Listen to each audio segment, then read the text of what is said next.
नमस्कार दोस्तों आज हम बात करेंगे डेस्टिनी की। हम ये समझने की कोशिश करेंगे कि डेस्टिनी क्या होती है और क्या हम इसे चेंज कर सकते हैं या फिर ये फिक्स्ड रहती है कि ऊपर से लिख करके आई है आपको यही करना है। अगर आपने अब तक सब्सक्राइब नहीं किया है तो सब्सक्राइब करिए और इस बेल आइकॉन को दबाइए। दोस्तों, डेस्टिनी को हम अक्सर भाग्य समझ लेते हैं। हम अक्सर डेस्टिनी को फेट का या भाग्य का ही एक और वर्जन समझते हैं, लेकिन एक्चुअल में ऐसा है नहीं। मुझे पर्सनली डेस्टिनी शब्द का मीनिंग एक बॉलीवुड मूवी से समझ में आना शुरू हुआ। काला पत्थर मूवी में अमिताभ बच्चन का कैरेक्टर विजय जो है वो घायल है। एक सीन है जिसमें वो घायल है और राखी का कैरेक्टर जो कि एक डॉक्टर बना है वो उसका इलाज कर रहा है। तो वो राखी जो है वो उसको कुछ दवा लगाना चाहती है या एनेस्थीसिया देना चाहती है जिसकी वजह से उसका दर्द कम हो जाए। तो विजय उसको रोकता है और कहता है कि my pain is my destiny and I can't avoid it. यानी मेरा दर्द मेरी डेस्टिनी है और मैं इससे बच नहीं सकता। यानी डेस्टिनी का मतलब भाग्य नहीं रहा यहाँ पे। भाग्य का मतलब तो वो रैंडम घटनाएं जो हमारी आपकी लाइफ में होती हैं। डेस्टिनी का मतलब यहाँ पर हो गया नियति। नियति यानी जो नियत है, जो फिक्स्ड है, जो डेफिनेट है। यानी हीरो ये कह रहा है कि मेरे पास लाइफ में बस एक यही ऑप्शन बचा हुआ है और मुझे इसी ऑप्शन के ऊपर चलना है और जो कुछ भी होगा इस रास्ते में वो मुझे लेना है, वो मैं झेलूंगा। यानी डेस्टिनी को हम एक तरह से ऐसी सिचुएशन मान सकते हैं जैसे कि लाइफ में आपके सामने बस एक ही रास्ता रह गया है और उसी रास्ते पे आपको चलना है। अब सवाल ये उठता है कि बाकी के रास्ते गए कहाँ? भाई, जब आप लाइफ शुरू करते हैं तब तो आपके पास बहुत सारे ऑप्शंस होते हैं। तो ऐसा क्या हुआ आपकी पिछली लाइफ में कि आपके ऑप्शंस इतने कम हो गए कि आपके पास एक ही रास्ता बचा? इसको हम एक दूसरे एग्जाम्पल से समझते हैं। मान लीजिए कि आप एक क्रिकेट टीम के कैप्टन हैं और आपकी टीम किसी दूसरी टीम के साथ में 2020 का मैच खेलने जा रही है। और जब आप मैच शुरू कर रहे हैं तब तो आपके पास बहुत सारे ऑप्शन है। मान लीजिए कि आप बॉलिंग करने जा रहे हैं तो आप अपने जो 4-5 मेन बॉलर्स हैं उनसे बॉल करा सकते हैं, किसी पार्ट टाइमर से बॉल करा सकते हैं, किसी सरप्राइज खिलाड़ी से भी बॉल करा सकते हैं। अब एक बार जब 10 ओवर का मैच पूरा हो गया तब आपके ऑप्शंस कम हो जाते हैं। भाई, अगर किसी बॉलर ने 4 ओवर कर लिए अपने तो आप उसको आगे बॉल नहीं करा सकते। या फिर आपका कोई और मेन बॉलर जिसने किए तो एक ही 2 ओवर हैं बट उसने बहुत सारे रन दे दिए या बहुत मार खा रहा है, आज उसका दिन नहीं है, तो भी आप उसको बॉलिंग नहीं दे सकते। यानी जब आप मैच शुरू कर रहे थे तब आपके पास में बहुत सारे ऑप्शंस थे, 10 ओवर खत्म होने के बाद आपके पास ऑप्शंस कम हो गए। इसी तरीके से कोई और गेम आप देख लीजिए। आप चेस देखिए। चेस में स्टार्टिंग में जब सारे पीसेस आमने सामने करीने से लगे हुए हैं उस समय आपके पास बहुत ऑप्शंस होते हैं। थोड़ी देर चलता है, कुछ पीसेस आप लूज करते हैं, कुछ पीसेस सामने वाला लूज करता है, खेल का कुछ नक्शा बन जाता है। उसके बाद में आपके ऑप्शंस कम हो जाते हैं। बल्कि एंड गेम की तरफ तो ऐसा भी होता है कि आपके पास एक ही ऑप्शन बचता है कि भैया बस एक यही चाल बची है, यही चलनी पड़ेगी। आप किसी भी गेम में देखिए, थोड़े समय के बाद में आपके ऑप्शंस, जैसे जैसे गेम आगे बढ़ता है आपके ऑप्शंस कम होते जाते हैं।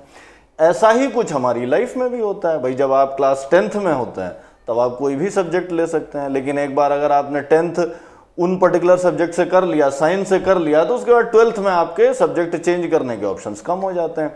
इसी तरीके से अगर आपने 12वीं साइंस से कर लिया तो आपके पास ग्रेजुएशन के सब्जेक्ट चूज करने का ऑप्शंस कम हो जाते हैं।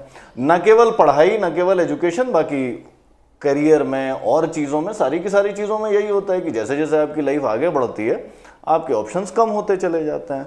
और कई बार ऐसी सिचुएशन आती है कि आपको बड़ी क्लियरली दिख रहा है कि भाई मेरे सामने एक यही ऑप्शन बचा हुआ है, यही रास्ता है, यही मेरी डेस्टिनी है, इसी के ऊपर मुझे चलना है। अब यहाँ एक और सवाल ये पैदा होता है कि चेस के खेल में तो आपके ऑप्शंस चेस के नियमों के हिसाब से कम होते जा रहे हैं, या T20 मैच में T20 के जो रूल्स हैं उनके हिसाब से कम होते जा रहे हैं। आपकी रियल लाइफ में आपके ऑप्शंस किस हिसाब से कम हो रहे हैं? अपनी ह्यूमन बिहेवियर की अंडरस्टैंडिंग से हम जानते हैं कि हम इंसान अपनी ट्रेनिंग के अनुसार काम करते हैं। ट्रेनिंग के अनुसार मतलब हमारे बिहेवियर्स, यानी जो हम एक्शन लेते हैं, जिस तरह से हम रिएक्ट करते हैं या इंटरैक्ट करते हैं, वो सारी की सारी चीज़ें हमारी ट्रेनिंग से आती हैं। हमारी फीलिंग्स हमारी ट्रेनिंग से आती हैं। किन चीज़ों में हमें अच्छा लगता है, किन चीज़ों में हमें बुरा लगता है, किस तरह की चीज़ों में हमें प्यार फील होता है, किस तरह की चीज़ों में हमें गुस्सा या नफरत फील होता है, वो फीलिंग्स भी हमारी ट्रेनिंग से आती हैं। और इसी तरीके से हमारे थॉट्स, कि किस चीज़ को मैं सही मानता हूँ, किस चीज़ को गलत मानता हूँ, किस चीज़ को मॉरल मानता हूँ, किस चीज़ को इमोरल मानता हूँ, या किस चीज़ को मैं ऑनरेबल मानता हूँ, किस चीज़ को मैं शेमफुल मानता हूँ। ये सारी की सारी चीज़ें भी, ये विचार भी मेरे मेरी ट्रेनिंग से आते हैं। अब ऑब्वियसली अगर मेरी ट्रेनिंग ये कहती है कि कोई एक्स काम जो है वो गलत है, तो मैं वो काम नहीं करूंगा, यानी वो काम मेरे ऑप्शन सेट से बाहर हो गया। जब तक मैं उस विचार में ट्रेंड नहीं था तब तक मैं वो एक्स काम कर सकता था, लेकिन जैसे ही मेरे अंदर ये ट्रेनिंग आ गई कि एक्स काम गलत है तो मैं एक्स काम नहीं करूंगा। इसी तरीके से जिन चीजों को करने में मुझे बुरा फील होता है उन चीजों को भी मैं नहीं करूंगा। तो जैसे जैसे मेरी ट्रेनिंग की वजह से मेरी बिहेवियर, मेरी आदतें, मेरी फीलिंग्स और मेरे थॉट्स बनते जा रहे हैं, वैसे वैसे कुछ चीजें मेरे ऑप्शन सेट से बाहर होती जा रही हैं। यानी आप ये भी कह सकते हैं कि जैसे चेस के गेम में जो चेस के रूल्स हैं, चेस के जो लॉज हैं, उनके हिसाब से आपके ऑप्शंस कम होते जाते हैं। अपनी लाइफ के गेम में आपकी ट्रेनिंग ने जो रूल्स आपको दिए उनके हिसाब से आपके ऑप्शंस कम होते जाते हैं। अब मान लीजिए कि जो रूल्स आपकी ट्रेनिंग ने आपको बताए लाइफ के, उनके हिसाब से आप अपनी लाइफ जी रहे थे, चलते गए, गेम थोड़ा और आगे पहुंचा, उसके बाद आपके ऑप्शंस कम होने लग गए और अब यहां पर आपको एक रास्ता दिखाई देता है कि हाँ भाई ये रास्ता है, यही ऑप्शन है मेरे पास, यही मेरी डेस्टिनी है। सिंपल सी चीज है, काफी कुछ वैसा ही है जैसे चेस में आप गेम खेलते रहे, थोड़े समय के बाद ऐसे मोड़ पे आए, एक ही रास्ता बचा। अब मान लीजिए कि अगर आपको उस एक रास्ते पर चलना अच्छा लगता है तब तो कोई समस्या ही नहीं है, आप उसको डेस्टिनी मानिए और चलते रहिए। लेकिन अगर आपको वो रास्ता अच्छा नहीं लग रहा है या आप उस रास्ते पे नहीं जाना चाह रहे, तब क्या किया जाए? प्रॉब्लम एक बार फिर रिपीट करता हूँ, प्रॉब्लम यह है कि अपनी ट्रेनिंग द्वारा दिए गए नियमों के हिसाब से मैं अपनी जिंदगी का गेम खेल रहा था। खेलते खेलते मैं एक ऐसे मोड़ पे आया जहां पे मेरे सामने एक ही रास्ता बचा हुआ है जिसको मैं अपनी डेस्टिनी कहता हूं, लेकिन मैं वो काम नहीं करना चाहता, मैं उस रास्ते पे नहीं जाना चाहता। तब मेरे दिमाग में सवाल आता है कि क्या मैं अपनी डेस्टिनी चेंज कर सकता हूं? यानी ये सवाल काफी कुछ इस तरह का हो गया कि मैं चेस खेलता रहा, खेलते खेलते ऐसे मोड़ पे पहुंचा जहां पे एक ही चाल बची थी, लेकिन मैं वो चाल चलना नहीं चाहता। तो क्या मैं कोई दूसरी चाल चल सकता हूं? भाई चेस में तो आप नहीं चल सकते क्योंकि रूल स्टैंडर्ड है, दुनिया भर में एक ही रूल है। अपनी लाइफ के रूल्स में क्या होता है? हमारी लाइफ के रूल्स आ रहे हैं हमारी ट्रेनिंग से। हमारी ट्रेनिंग तो किसी स्टैंडर्ड रूल से या किसी स्टैंडर्ड बॉडी से आ नहीं रही है। मेरी ट्रेनिंग अलग है, आपकी ट्रेनिंग अलग है। दुनिया में 6 बिलियन अलग अलग लोग हैं, 6 बिलियन अलग अलग प्रकार की ट्रेनिंग है। यानी चेस में भले ही आपके पास चाल चेंज करने का ऑप्शन ना हो, लेकिन रियल लाइफ में आपके पास हमेशा ऑप्शन रहता है। भाई आपको अपने आप को थोड़ा रिट्रेन करना पड़ सकता है, अपने बिहेवियर कुछ चेंज करने पड़ सकते हैं, अपनी फीलिंग्स कुछ चेंज करनी पड़ सकती हैं, अपने थॉट्स कुछ चेंज करने पड़ सकते हैं। लेकिन केवल एक सेट ऑफ स्टैंडर्ड रूल्स नहीं है कि जिसको आपको फॉलो करना है और उसने कहा कि भैया यही रास्ता है तो यही रास्ता है। नहीं, मैं अपने रूल्स थोड़े चेंज कर सकता हूँ। रूल्स तो ट्रेनिंग से ही आ रहे हैं।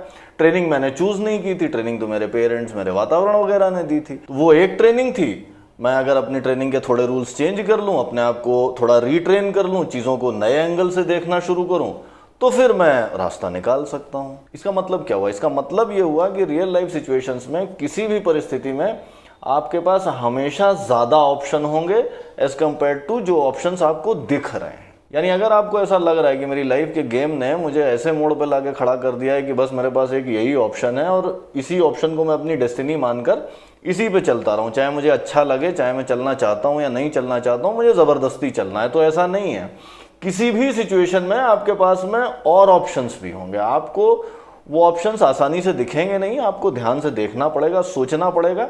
और वो सोच आप तभी पाएंगे जब आप ये मानते होंगे, ये जानते होंगे कि हाँ, किसी भी परिस्थिति में जितने ऑप्शंस दिख रहे हैं उनसे ज़्यादा ऑप्शंस होते ही होते हैं। अगर आप और ऑप्शंस देख पाएंगे, आप और ऑप्शंस जनरेट कर पाएंगे, तो फिर आपको ये भी समझ में आएगा कि हाँ, मैं अपनी ट्रेनिंग को या अपनी स्किल बिल्डिंग को या अपनी एक्टिविटीज़ को किस तरह से चेंज करूं ताकि मैं उन ऑप्शंस को ले सकूं। यानी हम लाइफ शुरू करते हैं, ट्रेन होते हैं और उसके बाद लाइफ में जैसे जैसे आगे बढ़ते जाते हैं हमारे ऑप्शंस कम होते चले जाते हैं। अब अगर आपको किसी भी मोड़ पे ऐसा लग रहा है कि जो लाइफ मुझे ऑप्शंस दे रही है वो मुझे ऑप्शंस पसंद नहीं है या मैं वो ऑप्शंस लेना नहीं चाहता, तो फिर आप ये समझिए कि वो ऑप्शंस जो लिमिट हुए हैं वो तो केवल आपकी ट्रेनिंग के रूल्स की वजह से हुए हैं। और ट्रेनिंग तो कई प्रकार की हैं। केवल आपको जो ट्रेनिंग मिली वही एक अकेली ट्रेनिंग नहीं है। दुनिया में 6 बिलियन प्रकार की ट्रेनिंग्स हैं, जितने लोग हैं उतनी ट्रेनिंग्स हैं। तो इसका मतलब है कि और ऑप्शंस हैं। आप थोड़ा सा सोचेंगे तो आपको और ऑप्शंस मिलेंगे। यानी अगर किसी भी स्टेज पर मेरे पास केवल वही ऑप्शंस रह जाते हैं जो मुझे अच्छे नहीं लगते और मैं सोचता हूँ कि उनको मैं डेस्टिनी बोलकर जस्टिफाई करूँ, तो मुझे ये समझना चाहिए कि ऑप्शंस और भी हैं जो मुझे दिख नहीं रहे हैं, लेकिन अगर मैं ध्यान से देखूंगा, खोजने की कोशिश करूंगा, तो वो मुझे डेफिनेटली मिलेंगे, 100% मिलेंगे। आज के एपिसोड में इतना ही। अगर आपको ये एपिसोड अच्छा लगा तो दोस्तों के साथ शेयर करिए, लाइक और कमेंट करिए, और अगर आपने अब तक सब्सक्राइब नहीं किया है तो सब्सक्राइब करिए और इस बेल आइकॉन को दबाइए। जल्दी मिलते हैं एक नए एपिसोड के साथ, तब तक के लिए बाय बाय।